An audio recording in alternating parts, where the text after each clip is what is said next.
एक गरीब पिता ने अपने इकलौते बेटे को खूब पढ़ा लिखा कर एक बड़ा इंसान बनाने का फैसला किया था।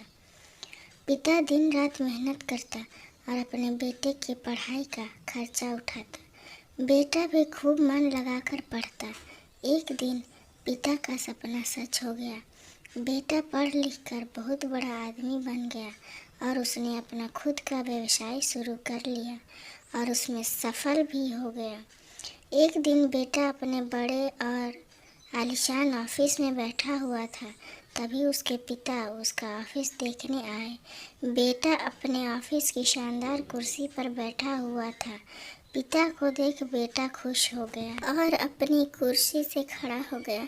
पिता ने बेटे को कुर्सी पर बैठाया और बेटे के पीछे खड़े हो गए और उसके कंधे पर अपना हाथ रखते हुए कहा, बेटा तुम्हें पता है कि आज इस दुनिया में सबसे शक्तिशाली इंसान का एहसास किसे होता होगा।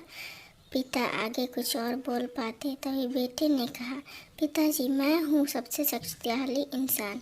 पिता ने सोचा था कि बेटा उन्हें ही सबसे शक्तिशाली, लेकिन बेटे के इस जवाब से उन्हें बहुत निराशा हुई।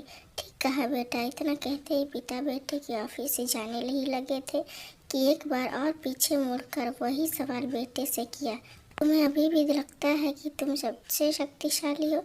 बेटे ने कहा, नहीं पिताजी, इस दुनिया में अगर कोई सबसे शक्तिशाली है तो वो आप है, लेकिन अभी तो तुमने कहा था कि तुम ही सबसे शक्तिशाली हो। पिता ने फिर पूछा, हाँ वो मैंने इसलिए कहा था क्योंकि उस वक्त दुनिया के सबसे शक्तिशाली इंसान के हाथ मेरे कंधे पर थे, इसलिए उस वक्त मैं खुद को सबसे शक्तिशाली महसूस कर रहा था।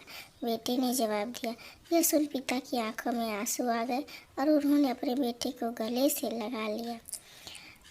अगर कहानी पसंद आए तो लाइक, कमेंट और शेयर ज़रूर करें।